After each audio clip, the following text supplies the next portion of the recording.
ನಮಸ್ತೆ dear aspirants, ನಾನು ನಿಮ್ಮ ಕಿಟ್ಟಿ. ಇವತ್ತೇನು ಸರ್ ಕ್ಲಾಸ್ ಮಾಡ್ದಲ್ಲೇ ಯಾವುದೋ ಸುಮ್ಮನೆ ಏನೋ ಹೇಳಕ್ ಬಂದಿದ್ದಾರೆ ಅಂತ ಅಂದ್ಕೊಂಡಿದ್ದೀರಾ? S, definitely.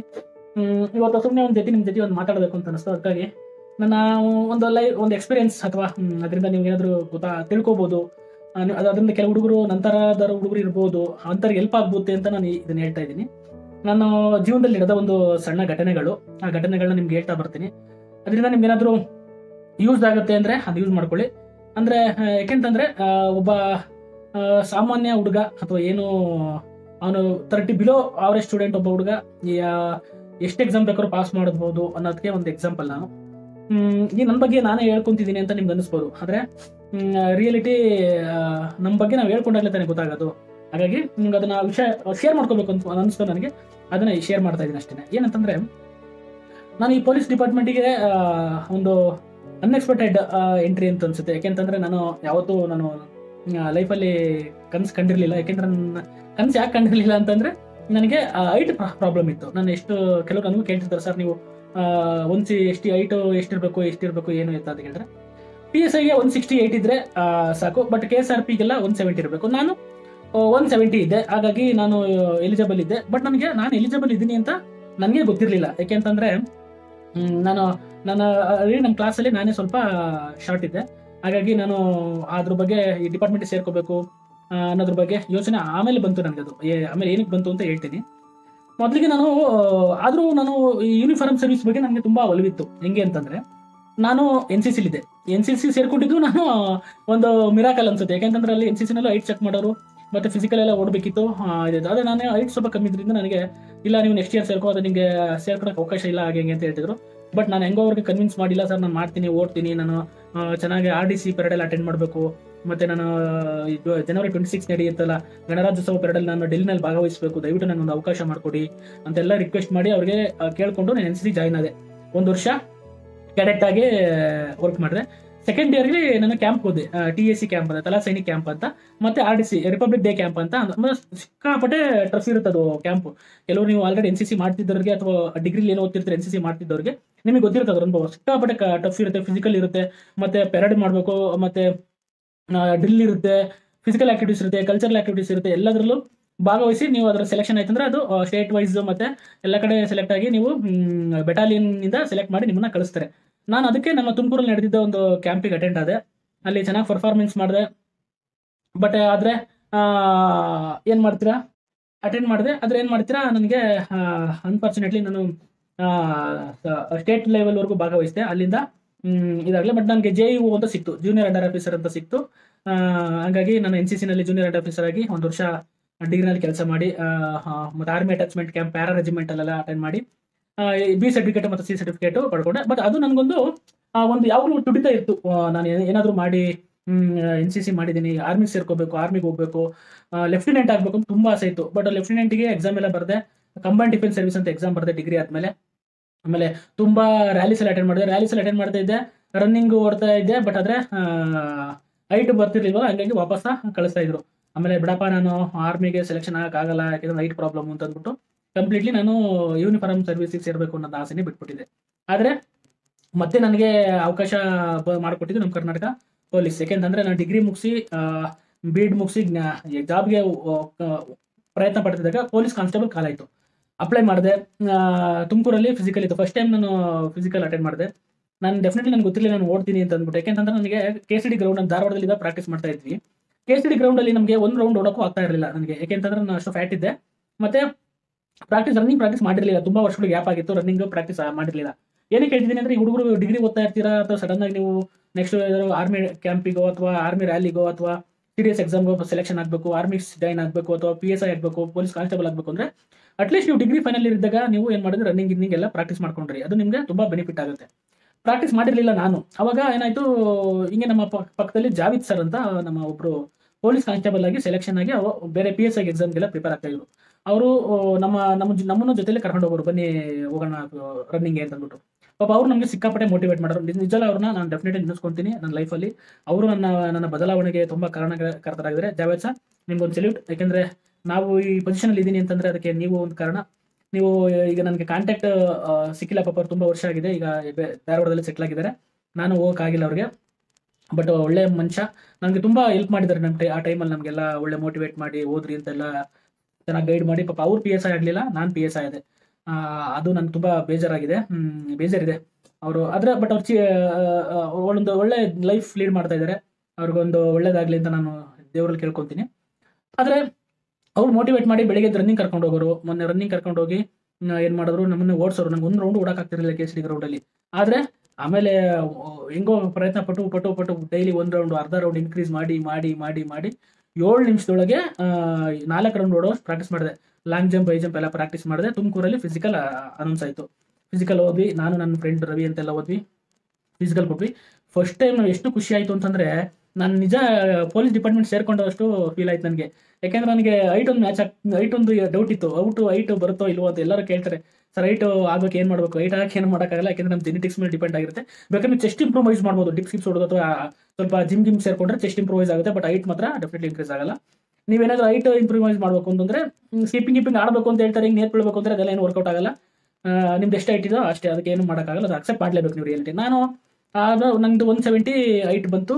ನಾನು PC ಕಾನ್ಸ್ಟೇಬಲ್ ಸೆಲೆಕ್ಷನ್ ಆದ, ಎಕ್ಸಾಮ್ ಬರೆದೆ. ಅನ್ಫಾರ್ಚುನೇಟ್ಲಿ ಆವಾಗ 93 ಮಾಡಿದ್ದೆ ಸ್ಕೋರು, ಅದು ಸೆಲೆಕ್ಷನ್ ಆಗಲಿಲ್ಲ. ಯಾಕೆಂತಂದರೆ ಅವಾಗ PUC ಸ್ಕೋರ್ ಕನ್ಸಿಡರ್ ಮಾಡ್ತಾ ಇದ್ರು. PUC ನಂದು ಬರೀ 43% ಇತ್ತು. ಹಾಗಾಗಿ ಅವೆರಡು ಕ್ಯಾಲ್ಕುಲೇಟ್ ಮಾಡಿದಾಗ ಅದಿಷ್ಟು 123ಗೋ ಅಥವಾ 133ಗೋ ನಿಂತ್ಕೊತು. ನಂದು 2-3 ಮಾರ್ಕ್ಸಲ್ಲಿ ನಂದು PC ಕಾನ್ಸ್ಟೇಬಲ್ ಮಿಸ್ ಆಯಿತು. ಅವಾಗ ತುಂಬ ಫ್ರಸ್ಟ್ರೇಷನ್ ಆಯಿತು. ಏನಪ್ಪ, ಒಂದು ಒಳ್ಳೆ ಅವಕಾಶ ಸಿಕ್ಕಿತ್ತು, ಹಿಂಗಾಯ್ತಲ್ಲ ಅಂತ ಅಂದ್ಬಿಟ್ಟು ಹಿಂಗೆ ಇದ್ದಾಗ ಮತ್ತೆ PSI ಕಾಲ್ಫಾರ್ಮ್ ಆಯಿತು. PSI ಕಾಲ್ಫಾರ್ಮ್ ಆಯ್ತು, ತುಂಬ PCಗಳು ಕಾಲ್ಫಾರ್ಮ್ ಆಯ್ತು. ಅದ್ರ ಮಧ್ಯದಲ್ಲಿ ಎಲ್ಲವಕ್ಕೂ ಅಪ್ಲೈ ಮಾಡ್ತಾ ಇದ್ವಿ, ಎಕ್ಸಾಮ್ ಬರ್ದ್ವಿ. 4 PSI exam, RSI exam. RSI ಫಿಸಿಕಲ್ಗೆ ಹೋದಾಗ ಒಂದು ಇನ್ಸಿಡೆಂಟ್ ಹೇಳ್ತೀನಿ. ನಾನು ಇಷ್ಟೇ ಫ್ಯಾಟ್ ಇದೆ, ಇದಕ್ಕಿಂತ ಸ್ವಲ್ಪ ಜಾಸ್ತಿನೇ ಫ್ಯಾಟ್ ಇದೆ ನಾನು. ಆದರೆ ಆರ್ಮಿ ಸೆಲೆಕ್ಷನ್ಗೆ ಹೋದಾಗ ಅಲ್ಲಿ ಇದು ರನ್ನಿಂಗ್ ಬಿಡ್ತಾರಲ್ಲ, ನಮ್ಮ ಎಡೆಗಳು ಇರ್ತಾರೆ ಅಥವಾ ಏನು ಸೆಲೆಕ್ಷನ್ ಮಾಡ್ತಾರಲ್ಲ, ಅವರಿದ್ರು ಏನೋ ಇಷ್ಟಪ್ಪ ಇದು ಹೆಂಗೋ ಹೊಡ್ತೀನಿ ನೀನು, ಹಂಗೆ ಹೆಂಗಿದ್ರು ಅವರೆಲ್ಲ ಹುಡುಗರು ಎಲ್ಲ ಅವ್ನು ಏನು ಮಾಡ್ತಾನೆ ಗುರು ಅಂತ ಅಂದ್ಕೊಂಡಿದ್ರು. ಆಮೇಲೆ ಫಸ್ಟ್ 1-2 ರೌಂಡು ನಿಧಾನ ಕೊಡದೆ, ಆಮೇಲೆ 3ನೇ ರೌಂಡು 4ನೇ ರೌಂಡು ತಗೋ ಓಡ್ದೆ ಕಿತ್ತರ್ಕೊಂಡು ಹೋದೆ. ಐ ಥಿಂಕ್ ಆ ಟ್ರೂಪಲ್ಲಿ ಒಂದು 20 ಜನ ಬಿಡ್ತಾರೆ. 20 ಜನದಲ್ಲಿ ನಾನೇ 3ನೇನೋ ಅಥವಾ 4ನೇನೋ ನಾನು ಅಷ್ಟು ಹೊಡೆದೆ. ಬಟ್ ತುಂಬ ಅಪ್ರಿಷಿಯೇಟ್ ಮಾಡಿದ್ರು ಅವರೆಲ್ಲ. ಸಕ್ಕರ ಹೊಡೆದು ಬಿಡು ಮಗ, ಇಷ್ಟಪ್ಪ ಬಾಡಿ ಇಟ್ಕೊಂಡು ನೀನು ಓಡಿದ್ಯಾ ಅಂತಂದರೆ ಗ್ರೇಟ್ ಅಂತ ಹೇಳಿದ್ರು. ಬಟ್ ಏನಕ್ಕೆ ಹೇಳ್ತಿದ್ದೀನಿ ಅಂದರೆ, ಇದು ಆತ್ಮವಿಶ್ವಾಸ. ನಿಮ್ಗೆ ಏನಾದರೂ ಜಾಬ್ ತಗೋಬೇಕು, ನೀವು ಅಚೀವ್ಮೆಂಟ್ ಮಾಡಬೇಕು ಅನ್ನೋ ನೀವೇನಾದರೂ ಒಂದು ನಿಮ್ಮಲ್ಲಿ ಛಲ ಇತ್ತು ಅಂತಂದರೆ ಡೆಫಿನೆಟ್ಲಿ ಹೆಂಗೆ ಬೇಕಾದ್ರೂ ಓಡ್ತೀರಾ. ಕಾಲು ಮುರ್ಕೊಂಡ್ರು ಓಡ್ತೀರಾ, ಬಿದ್ದರೂ ಓಡ್ತೀರಾ. ಕೆಲವರು ಹುಡುಗರು ನನಗೆ ಹೇಳ್ತಾರೆ, sir physical high jump fail ಆಯಿತು, ಲಾಂಗ್ ಜಂಪ್ ಫೇಲ್ ಆಯಿತು, ರನ್ನಿಂಗ್ ಓಡೋಕ್ಕಾಗಲಿಲ್ಲ, 1 ಸೆಕೆಂಡಲ್ಲಿ ಮಿಸ್ ಆಯಿತು, 2 ಸೆಕೆಂಡಲ್ಲಿ ಮಿಸ್ ಆಯಿತು. No, you should practise. ಗೊತ್ತಾಯ್ತಾ? ನೀವು ಸೆಲೆಕ್ಷನ್ ಆಗಬೇಕಾ, ನೀವು ಲೀಸ್ಟಲ್ಲಿ ಇರಬೇಕಾ, ನೀವು PSI ಆಗಬೇಕಾ, ನೀವು PC ಆಗಬೇಕಾ, you should practice, you must practice. Daily ಹೋಗಿ 5 ಗಂಟೆಗೆ ಹೋಗಿ 4 ಗಂಟೆಗೆ ಇದ್ದು ಗ್ರೌಂಡ್ಗೆ ಹೋಗಿ. ನಾನು ಡೈಲಿ ಪ್ರಾಕ್ಟೀಸ್ ಮಾಡ್ತಾ ಇದ್ದೆ. ಅವಾಗ ಒಂದ್ಸತಿ ನನಗೆ ಗೊತ್ತಾಯಿತು, ಈ ಥರ ಫಿಸಿಕಲ್ ಭಾಳ ಸೀರಿಯಸ್ ನಡೆಯುತ್ತೆ. ಮತ್ತು ನಾವು ಒಂಚೂರು ನೆಗ್ಲೆಕ್ಟ್ ಮಾಡಿದ್ರು ನಾವು. ಯಾಕೆಂದರೆ ವೈರ್ಲೆಸ್ಸಲ್ಲಿ ನಂದು ಲಾಂಗ್ ಜಂಪ್ ಕ್ಲಿಯರ್ ಆಗಲಿಲ್ಲ ಪ್ರಾಕ್ಟೀಸ್ ಮಾಡೋಕ್ಕೆ. ಮತ್ತು ಹೈ ಜಂಪಿಗೆ ಬಂದ್ಬಿಡ್ತು. ಭಯ ಸ್ಟಾರ್ಟ್ ಆಯಿತು, ಏನಪ್ಪ ಆಗುತ್ತೋ ಇಲ್ವೋ ಅಂತ. ವೈರ್ಲೆಸ್ PSI ಎಕ್ಸಾಮ್ ಇದರಲ್ಲಿ ಕಮಲ್ ಬನ್ ಸಾಹೇಬರು ನಮಗೆ ಇದ್ದಿದ್ದು ADGP ಇದ್ರು. ಇದು ನೆಕ್ಸ್ಟು ಲಾಂಗ್ ಜಂಪ್ 3 ಚಾನ್ಸ್ ಹೋಯಿತು. ಎದೆ ನಡಕ ಸ್ಟಾರ್ಟ್ ಆಯಿತು, ಡವ ಅಂತ, ಏನಪ್ಪ ಕ್ಲಿಯರ್ ಆಗಲ್ವೇನೋ ಅಂತ. ಆದರೂ ಹೆಂಗೋ 2ನೇ ಚಾನ್ಸಿಗೆ ಹೈ ಜಂಪ್ ನೆಗೆದು ಕ್ಲಿಯರ್ ಆಯಿತು, ಶಾರ್ಟ್ ಪುಟ್ ಕ್ಲಿಯರ್ ಆಯಿತು. ಅವಾಗ ಅಂದ್ಕೊಂಡೆ, ಯಾವುದೇ ಕಾರಣಕ್ಕೂ ನೆಗ್ಲೆಕ್ಟ್ ಮಾಡಬಾರ್ದು. ನೆಗ್ಲೆಕ್ಟ್ ಮಾಡಿದ್ರೆ ಹೋಗುತ್ತೆ, ಫಿಸಿಕಲ್ಲು 100% ಫೇಲ್ ಆಗುತ್ತೆ ಅಂತ ಗೊತ್ತಾಯ್ತು. ಅದಕ್ಕಾಗಿ ಡೈಲಿ ಪ್ರಾಕ್ಟೀಸ್ ಮಾಡ್ತಾ ಇದ್ದೆ. ಮತ್ತು ಡೈಲಿ 4 ಗಂಟೆಗೆ ಎದ್ದು ರನ್ನಿಂಗ್ ಹೋಗ್ತಾ ಇದ್ವಿ. ನಾನು ನಮ್ಮ ಫ್ರೆಂಡ್ಸ್ ಎಲ್ಲ ರನ್ನಿಂಗ್ ಹೋಗ್ತಾ ಇದ್ವಿ. ಅದಕ್ಕೆ ಈ ಏನು PSI ಪ್ರಾಕ್ಟೀಸ್ ಮಾಡ್ತಿದ್ದ ನಿಮ್ಮದು ಫಿಸಿಕಲ್ ಆಗೋವರೆಗೂ ಅಟ್ಲೀಸ್ಟ್ ಒಂದು ಮಿನಿಮಮ್ ರನ್ನಿಂಗ್ನ ನೀವು ಮಾಡ್ತಾರೆ, ಎಕ್ಸರ್ಸೈಸ್ ಮಾಡ್ತಾರೆ, ಫಿಸಿಕಲ್ ಫಿಟ್ನೆಸ್ ಇದೆ. ಅದು ಇಟ್ಸ್ ಹೆಲ್ತಿಗೂ ಒಳ್ಳೇದು ತುಂಬ, ನನ್ನ ಪ್ರಕಾರ. ನನಗೆ ಅಂತಿದ್ರು, ಏನಪ್ಪ ನಿಜ ನನ್ನ ಫ್ರೆಂಡ್ಸ್ ಒಂದು 6 ತಿಂಗಳಲ್ಲ, ಒಂದು 2 ವರ್ಷ ನಾನು ಫೇಸ್ಬುಕ್ಕು, ಇನ್ಸ್ಟಾಗ್ರಾಮು ಅಥವಾ ಯಾವುದೇ ಸೋಷಿಯಲ್ ಮೀಡಿಯಾದಲ್ಲಿ ಇರಲಿಲ್ಲ. ಯಾಕೆಂತಂದರೆ ನಾನು ಏನಾದರೂ ಅಚೀವ್ಮೆಂಟ್ ಮಾಡಿ ಸೋಷಿಯಲ್ ಮೀಡಿಯಾಕ್ಕೆ ಹಾಕಬೇಕು ಅನ್ನೋದೊಂದು ತುಂಬ ದಿನಗಳಿಂದ ಕಾಯ್ತಾ ಇದೆ. ಆ ದಿನವೂ ಬಂತು. ಅಂದರೆ ನಾನು PSI ಸೆಲೆಕ್ಷನ್ ಆದೆ. ಉಪ್ಪರಪೇಟೆಯಲ್ಲಿ ನಮ್ಮ ವೆಸ್ಟ್ ಡಿವಿಷನ್ ಕೊಟ್ಟರು. ಅವಾಗ ಅಲ್ಲಿ ಒಂದು ಫೋಟೋ ತೆಗೆದಾಕ್ತೆ, ಈ ಥರ ನಾನು PSI ಸೆಲೆಕ್ಷನ್ ಆಗಿದೆ ಅಂತ. ಅವತ್ತು ನನಗೆ ಬಂದು ಕಾಲ್ಗಳು ನೋಡಬೇಕಿತ್ತು.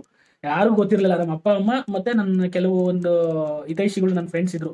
ಅವರು ಒಂದು ಇಬ್ಬರಿಗೆ ಬಿಟ್ಟು ಯಾರಿಗೂ ನಾನು PSI ಆಗಿದೆ ಅಂತ ಸೆಲೆಕ್ಷನ್ ಆಗಿದೆ ಅಂತ ಗೊತ್ತಿರಲಿಲ್ಲ. ಫಸ್ಟ್ ಟೈಮ್ ನಾನು ಸಬ್ ಇನ್ಸ್ಪೆಕ್ಟರ್ ಆಗಿ ಯೂನಿಫಾರ್ಮ್ ಹಾಕೊಂಡು ನಾನೇನು ಮಾಡಿದೆ, ನಮ್ಮ ತಂದೆ ತಾಯಿ ಆಶೀರ್ವಾದ ತೊಗೊಂಡು ಅವತ್ತು ಹೋಗಿ ಜಾಯ್ನ್ ಆದೆ. ಅವತ್ತು ಒಂದು ಜ್ಞಾನಭಾರತಿ ಪೊಲೀಸ್ ಸ್ಟೇಷನ್ ಮುಂದ್ಕೊಂಡು, ಫಸ್ಟ್ ಸ್ಟೇಷನ್ ಒಂದು ನಾನು ಅಂದ್ಕೊತಾ ಇದ್ದೆ, ಜ್ಞಾನಭಾರತಿ ಪೊಲೀಸ್ ಸ್ಟೇಷನ್ ಮುಂದೆ ರನ್ನಿಂಗ್ ಹೋಗ್ತಾ ಇದ್ದೆ ಯೂನಿವರ್ಸಿಟಿ ಗ್ರೌಂಡಿಗೆ. ಏನಾದರೂ ಮಾಡಿ ಈ ಸ್ಟೇಷನಿಗೆ ಬರಬೇಕಲ್ಲ, ಈ ಸ್ಟೇಷನಲ್ಲಿ ಸಬ್ ಇನ್ಸ್ಪೆಕ್ಟರ್ ಆಗಬೇಕಲ್ಲ ಅಂತ ಅಂದ್ಕೊಂಡಿದ್ದೆ. ಡೆಫಿನೆಟ್ಲಿ ಆ ಕನಸು ನಿಜ ಆಯಿತು. ಯಾಕೆಂತಂದರೆ ನಾವೇನು ಪಾಸಿಟಿವ್ ಫೀಲ್ ಮಾಡ್ತೀವಿ ಅಥವಾ ನಾವೇನು ಪಾಸಿಟಿವ್ ಥಿಂಕ್ ಮಾಡ್ತೀವಿ, ಡೆಫಿನೆಟ್ಲಿ ಅದು ಹಾಗೆ ಆಗುತ್ತೆ. ನೀವೇನು ಅನ್ಕೊಂತೀರಾ ನಿಮ್ಮ ಕನಸು ಮನಸ್ಸಲ್ಲೂ ಅದೇ ಗೊತ್ತಿರಬೇಕು. ನಾನು ಈ ರೋಡಲ್ಲಿ ಬೆಂಗಳೂರಲ್ಲಿ ಓಡಾಡ್ಬೇಕಾದ್ರೆ ಡಬಲ್ ಸ್ಟಾರ್ ಸಬ್ ಇನ್ಸ್ಪೆಕ್ಟರ್ಗಳು ನೋಡಿದಾಗ ಅಥವಾ ಈ ಟ್ರಿಬಲ್ ಸ್ಟಾರ್ ಇನ್ಸ್ಪೆಕ್ಟರ್ಗಳು ನೋಡಿದಾಗ ಡಿವೈಎಸ್ಪಿಗಳು ನೋಡಿದಾಗ ಯಪ್ಪ ನಾನು ಯಾವಾಗ ಈಗ ಯೂನಿಫಾರ್ಮ್ ಹಾಕೋದು, ನಾನು ಯಾವಾಗ ಸಬ್ ಇನ್ಸ್ಪೆಕ್ಟರ್ ಆಗೋದು ಅನ್ನೋದು ತುಂಬ ಅನಿಸ್ತಾ ಇತ್ತು. ನನ್ನ ಫೀಲ್ ಮಾಡ್ಕೊತಾ ಇದ್ದೆ ನಾನು ಅದರಲ್ಲಿ. ಅವಾಗ ಆ ಥರ ಅಂದ್ಕೊಂಡು ಅದು ರಿಯಾಲಿಟಿನೇ ಆಗೋಗ್ಬಿಡ್ತು. ಜ್ಞಾನಭಾರತಿ ಪೊಲೀಸ್ ಸ್ಟೇಷನ್ಸ್ ಫಸ್ಟ್ ನನ್ನ ಸ್ಟೇಷನು ತುಂಬ ಸಕ್ಕತ್ತಾಯಿತು ಸ್ಟೇಷನ್. ಅದು ನನಗೆ ಭಾಳ ಖುಷಿ ಆಯಿತು. ಅದನ್ನು ಎಷ್ಟು ಆ ಖುಷಿಗೆ ನಂಗೆ ನಿಜ ಪಾರನೇ ಇರಲಿಲ್ಲ. ನಾವು ಎಲ್ಲಿದ್ದೀವಿ ಅನ್ನೋದೇ ಇರಲಿಲ್ಲ. ಯಾಕೆಂದರೆ ಆ ಒಂದು ಫೀಲ್ ನಿಮ್ಗೆ ಅನಿಸುತ್ತೆ. ಯಾಕೆಂದರೆ ಕಷ್ಟಪಟ್ಟು ತೊಗೊಂಡಿರ್ತೀರ ಜಾಬು. ಯಾಕೆಂದರೆ ನಾವು ಏನು ಒಂದು 100-300 ಓನ್ಲಿ 300 ನಾವು ಸಬ್ ಇನ್ಸ್ಪೆಕ್ಟರ್ಗಳಾಗಿದ್ದು. ಏನಿಲ್ಲ, ನಮ್ಮ ಅಪ್ಪ ಅಮ್ಮ ಎಷ್ಟು ಖುಷಿ ಪಟ್ಟರು, ನಮ್ಮ ಫ್ರೆಂಡ್ಸ್ ಎಲ್ಲ ಎಷ್ಟು ಖುಷಿ ಪಟ್ಟರು. ಫಾರ್ ದ ಫಸ್ಟ್ ಟೈಮ್ ನಮ್ಮ ಇಡೀ ಫ್ಯಾಮಿಲಿಯಲ್ಲಿ ಪೊಲೀಸ್ ಡಿಪಾರ್ಟ್ಮೆಂಟ್ ಸೇರಿದ ಏಕೈಕ ವ್ಯಕ್ತಿ ಅದು. ಯಾಕೆಂದರೆ ನಮ್ಮ ಅಮ್ಮ ಟೀಚರು, ನಮ್ಮ ಅಕ್ಕಂದಿರೆಲ್ಲ ಟೀಚರ್ಸು, ಮತ್ತೆ ನಮ್ಮ ಫ್ಯಾಮಿಲಿ ಎಲ್ಲ ಸ್ವಲ್ಪ ಮಿಡಲ್ ಕ್ಲಾಸ್ ಮತ್ತು ಬಿಲೋ ಮಿಡಲ್ ಕ್ಲಾಸ್ ಫ್ಯಾಮಿಲಿಗಳೇ. ಫಸ್ಟ್ ಟೈಮ್ ನಾನು ಪೊಲೀಸ್ ಡಿಪಾರ್ಟ್ಮೆಂಟ್ ಸೇರಿದಾಗ ಎಲ್ಲರಿಗೂ ಶಾಕ್ ಆಯಿತು. ಯಾಕೆಂದರೆ ಇವ್ರು ಹೆಂಗಪ್ಪ ಓಡ್ದ ಇಷ್ಟು ರನ್ನಿಂಗು, ಹೆಂಗಪ್ಪ ಮಾಡ್ದ ಇಷ್ಟು ಫಿಸಿಕಲ್ ಫಿಟ್ನೆಸ್ ಎಲ್ಲ ಹೆಂಗೆ ಮಾಡ್ಕೊಂಡು ಹೋದ ಅಂತಂದ್ಬಿಟ್ಟು. ಆಮೇಲೆ ಟ್ರೈನಿಂಗ್ ಎಲ್ಲ ಹೋಗಿ ಒಂದು 20-25 kg ಕರಗಿಸಿದೆ, ಅಂದರೆ ರೆಡ್ಯೂಸ್ ಮಾಡಿದ್ದೆ. ಫಸ್ಟ್ ನನಗೆ ಅವಾರ್ಡ್ ಕೊಟ್ಟಿದ್ರು ನಮ್ಮ KPAದಲ್ಲಿ ಅತಿ ಹೆಚ್ಚು ವೆಯ್ಟ್ ರೆಡ್ಯೂಸ್ ಮಾಡಿದ್ದ ಅಂತಂದ್ಬಿಟ್ಟು. ಮತ್ತೆ ಅದು ಫಿಟ್ನೆಸ್ ಮೇಂಟೈನ್ ಮಾಡೋಕ್ಕಾಗಿಲ್ಲ. ಈಗ ಮತ್ತೆ ಟ್ರೈ ಮಾಡ್ತಾ ಇದ್ದೀನಿ, ಡೆಫಿನೆಟ್ಲಿ ಅದು ಫಿಟ್ನೆಸ್ ಮೇಂಟೈನ್ ಮಾಡಬೇಕು ಅಂತ. ಹಂಗಾಗಿ ಈ ಥರ ಒಂದೆರಡು ಇನ್ಸಿಡೆಂಟ್ ನಿಮ್ಗೆ ಹೇಳ್ಬೇಕು ಅಂತ ಅನಿಸ್ತು. ಏನಕ್ಕೆ ಅಂದರೆ ಮನುಷ್ಯ ಒಂದು ಕನಸು ಕಾಣಬೇಕು. ಕನಸು ಕಂಡ್ರೆ ಏನಾದರೂ ಮಾಡಬೇಕು ಅಂತ ನೀವು ಡಿಸೈಡ್ ಮಾಡಿದ್ರೆ ಡೆಫಿನೆಟ್ಲಿ ನೀವು ಅಚೀವ್ಮೆಂಟ್ ಮಾಡ್ಬೋದು. ನಾನು ಅಂತ ಹೇಳ್ಕೊಳ್ಳುವಂಥ ರ್ಯಾಂಕ್ ಸ್ಟೂಡೆಂಟ್ ಅಂತೂ ಅಲ್ಲ. Middle class family, below average student, ಗೊತ್ತಾಯ್ತಾ? ಬಿಲೋ ಅವರೇಜ್ ಅಂದರೆ ಗೊತ್ತಲ್ಲ ನಿಮಗೆ. ನಾನು ಅಲ್ಲಿ ಕ್ಲಾಸೆಲ್ಲ ಬಂಕ್ ಮಾಡಿಕೊಂಡು ಇದ್ದಂಥ ಹುಡುಗನೇ. ಆದರೆ ಈ ಲೆವೆಲ್ ಅಚೀವ್ಮೆಂಟ್ ಮಾಡೋಕ್ಕೆ ಅಂದರೆ ನಮಗೆ ಒಳಗಡೆ ತುಡಿತ ಅನ್ನೋದಿರಬೇಕು. ಅಂದರೆ ಅನ್ನಿಸ್ತಿರ್ಬೇಕು ಒಳಗಡೆ ಏನಾದರೂ ಅಚೀವ್ಮೆಂಟ್ ಮಾಡಬೇಕು ಅಂತ. ಅದಂಗಾಗಿ ನೀವೇನಾದರೂ ಅದನ್ನು ಡಿಸೈಡ್ ಮಾಡಿಕೊಂಡು ಏನಾದ್ರು ಮಾಡಬೇಕು ಅಂತ ಅನ್ಸಿದ್ರೆ ಡೆಫಿನೆಟ್ಲಿ ನೀವು ಕ್ಲಿಯರ್ ಮಾಡ್ತೀರಾ. ಪಾಸಿಟಿವ್ ಮೈಂಡ್ ಇರಬೇಕು, ಮತ್ತು ಯಾವುದಕ್ಕೂ ಆಶಾವಾದಿತನೇ ಇರಬೇಕು, ಆಪ್ಟಿಮಿಸ್ಟಿಕ್ ಆಗಿರಬೇಕು ಯಾವತ್ತೂ. ನನ್ನ ಕೈಲಾಗುತ್ತೆ.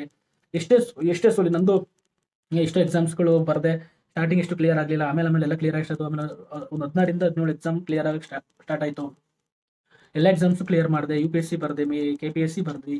ಹಂಗೆ ಅಚೀವ್ಮೆಂಟು ಮಾಡ್ತಾ ಬರ್ಬೋದು. ಅಂತ ಅಚೀವ್ಮೆಂಟ್ ಅಂತ ಅಲ್ಲ, ನೀನು ಸಕ್ಸಸ್, ನಿನಗೆ ಅದೇ ಸಕ್ಸಸ್. ನಿಮ್ಮ ಅಪ್ಪ ಅಮ್ಮಗೆ ಕೊಡೋ ಅದೇ ನೀನು ಕೊಡೋ ಒಂದು ಕಾಣಿಕೆ ಅಲ್ವಾ? ನೀನೊಂದು ಜಾಬ್ ತೊಗೊಂಡ್ರೆ, ಅಥವಾ ನೀನೊಂದು PC ಆದರೆ, ಅಥವಾ ನೀನು ಸಬ್ ಇನ್ಸ್ಪೆಕ್ಟರ್ ಆದರೆ, ಅದೇ ಒಂದು ನೀನು ಕೊಡೋದು. ಏನಕ್ಕೆ ನಾನು ಹೇಳ್ತೀನಿ ಅಂದರೆ, ನೀವು ಕಾಲೇಜ್ಗಳಲ್ಲಿದ್ದಾಗ ಸ್ಪೋರ್ಟ್ಸ್ಗಳು ಆಡ್ತಿರ್ತೀರ, ಅಥವಾ NCCಗೆಲ್ಲ ಸೇರ್ಕೊಳ್ಳಿ.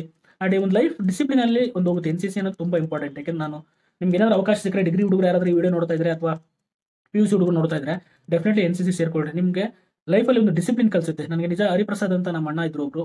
ಅಣ್ಣ ಅಂದರೆ ಅವರು ನಮ್ಮ ಹಾಸ್ಟೆಲಲ್ಲಿ ಸೂಪರ್ವೈಸರ್, CEO. ಅವರು ನಮ್ಮನ್ನೆಲ್ಲ NCCಗೆ ತುಂಬ ಪ್ರೇರಣೆ ಮಾಡಿ NCCಗೆ ಸೇರಿಸಿ ನಮ್ಮನ್ನೆಲ್ಲ ಹಾಸ್ಟೆಲಲ್ಲೆಲ್ಲ NCC ವಾತಾವರಣ ಉಂಟು ಮಾಡ್ತಾಯಿದ್ರು. ನಾನೆಲ್ಲ ಬೆಳೆದಿದ್ದು ಹಾಸ್ಟೆಲ್, ಗುರುಕುಲ ಹಾಸ್ಟೆಲ್ ಅಂತ.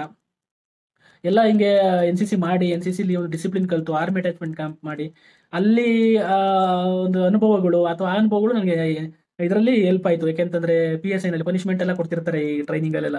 ಅದೆಲ್ಲ ನಂಗೆ ಕಾಮನ್ ಆಗಿ ಹೋಗಿದೆ. ಯಾಕಂದರೆ NCCಲಿ ತುಂಬ ಪನಿಷ್ಮೆಂಟ್ ತಗೊಂಡಿದ್ವಿ. ಯಾಕೆಂದರೆ ಅಷ್ಟು ಟಫ್ ಟ್ರೈನಿಂಗ್ ಎಲ್ಲ ಮಾಡಿದ್ವಿ. TSC ಕ್ಯಾಂಪಲ್ಲಿ, ಮತ್ತು ಆರ್ಮಿ ಅಟ್ಯಾಚ್ಮೆಂಟ್ ಕ್ಯಾಂಪಲ್ಲಿ, RDC ಕ್ಯಾಂಪಲ್ಲಿ ಅಂತ ಟಫ್ ಟ್ರೈನಿಂಗ್ ಎಲ್ಲ ಮಾಡಿದ್ವಿ. ಹಾಗಾಗಿ ನನಗೆ ಟ್ರೈನಿಂಗ್ ಕಷ್ಟ ಅನ್ನಿಸ್ಲಿಲ್ಲ. ಅದು ನಮ್ಮ PSI ಟ್ರೈನಿಂಗ್ ಕಷ್ಟ ಅನ್ನಿಸ್ಲಿಲ್ಲ. ಎಷ್ಟು ಪನಿಷ್ಮೆಂಟ್ ನಾನು ಕೇಳಿಬೇಕಾದ್ರೆ ನಮ್ಮ 41st ಬ್ಯಾಚಲ್ಲಿ ಅತಿ ಎಷ್ಟು ಪನಿಷ್ಮೆಂಟ್ ತಗೊಂತಿದ್ದು ನಾನೇ ಅನ್ಸುತ್ತೆ. ಬೇಕು ಅಂತ ಪನಿಷ್ಮೆಂಟ್ ತಗೊಂತಿದ್ವಿ.